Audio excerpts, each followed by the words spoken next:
வணக்கம். நீங்கள் இணைந்திருப்பது வடக்கின் குரல் செய்திகளுடன். யாழில் உதைப்பந்தாட்ட அறிவிப்பாளராக கடமையாற்றியவர் மீது தாக்குதல். யாழ்ப்பாணம் குருநகர் பகுதியில் நேற்றைய தினம் நடைபெற்ற உதைப்பந்தாட்ட போட்டியில் அறிவிப்பாளராக கடமையாற்றிவிட்டு திரும்பிய அறிவிப்பாளர் மீது கும்பல் ஒன்று தாக்குதலை நடாத்தியுள்ளது.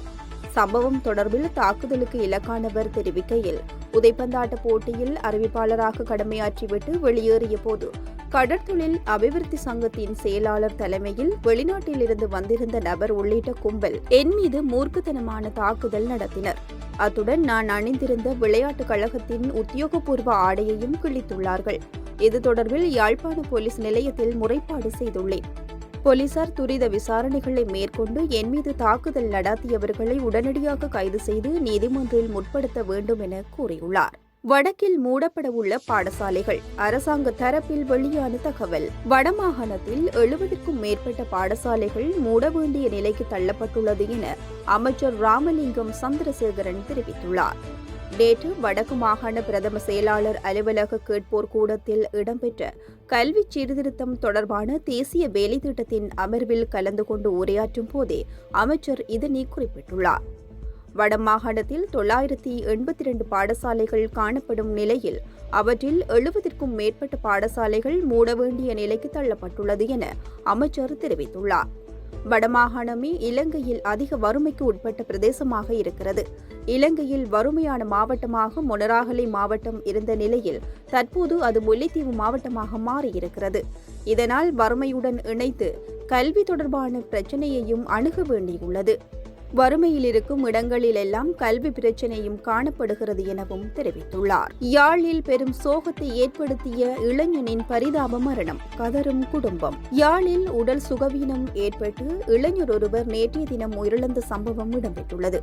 நாவட்குழி தெற்கு கைதடி பகுதியைச் சேர்ந்த 29 வயதுடையவர் இவ்வாறு உயிரிழந்துள்ளார். இச்சம்பவம் குறித்து மேலும் தெரிய வருகையில், இவருக்கு காய்ச்சலுடன் நெஞ்சுவலி ஏற்பட்டுள்ளதுடன் இரவு 7 மணிக்கு சாவகச்சேரி ஆதார வைத்தியசாலைக்கு கொண்டு செல்லப்பட்டுள்ளார். பின்னர் அங்கிருந்து யாழ்ப்பாணம் போதனா வைத்தியசாலைக்கு கொண்டு செல்லப்பட்டார்.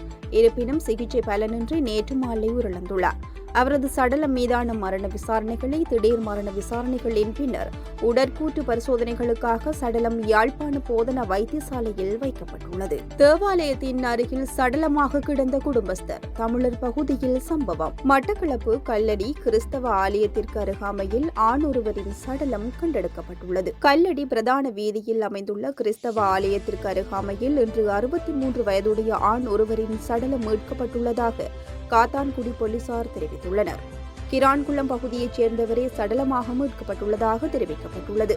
குறித்த நபர் வீட்டிலிருந்து ஆரையம்பதி வைத்தியசாலைக்கு செல்வதாக கூறிவிட்டு வீட்டிலிருந்து வெளியேறிய 3 நாட்களாக தேடப்பட்டு வந்திருந்த நிலையில் காத்தான்குடி போலீஸ் நிலையத்திலும் முறைப்பாடு செய்யப்பட்டிருந்த நிலையில் இன்று சடலமாக மீட்கப்பட்டுள்ளார்.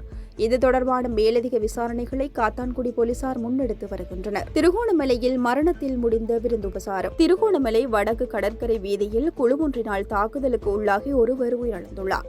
தாக்குதலில் பலத்த காயமடைந்த நபர் திருகோணமலை வைத்தியசாலையில் அனுமதிக்கப்பட்ட நிலையில் அங்கு உயிரிழந்ததாக போலீசார் தெரிவித்துள்ளனர். இறந்தவர் திருகோணமலை பகுதியைச் சேர்ந்த 32 வயதானவர் என தெரிவிக்கப்பட்டுள்ளது. விருந்துபசாரத்தின் போது ஏற்பட்ட வாக்குவாதத்தின் விளைவாக இந்த கொலை நடந்ததாக முதற்கட்ட போலீஸ் விசாரணையில் தெரியவந்துள்ளது. சடலம் திருகோணமலை வைத்தியசாலையின் பிரேத அறையில் வைக்கப்பட்டுள்ளதுடன் சம்பவத்துடன் தொடர்புடைய சந்தேக நபர்களை கைது செய்வதற்காக திருகோணமலை போலீசார் மேலதிக விசாரணைகளை முன்னெடுத்துள்ளனர். இத்துடன் வடக்கின் குரல் செய்திகள் நிறைவு பெறுகின்றன. தொடர்ந்தும் வடக்கின் குரல் செய்திகளுடன் இணைந்திருங்கள். வணக்கம்.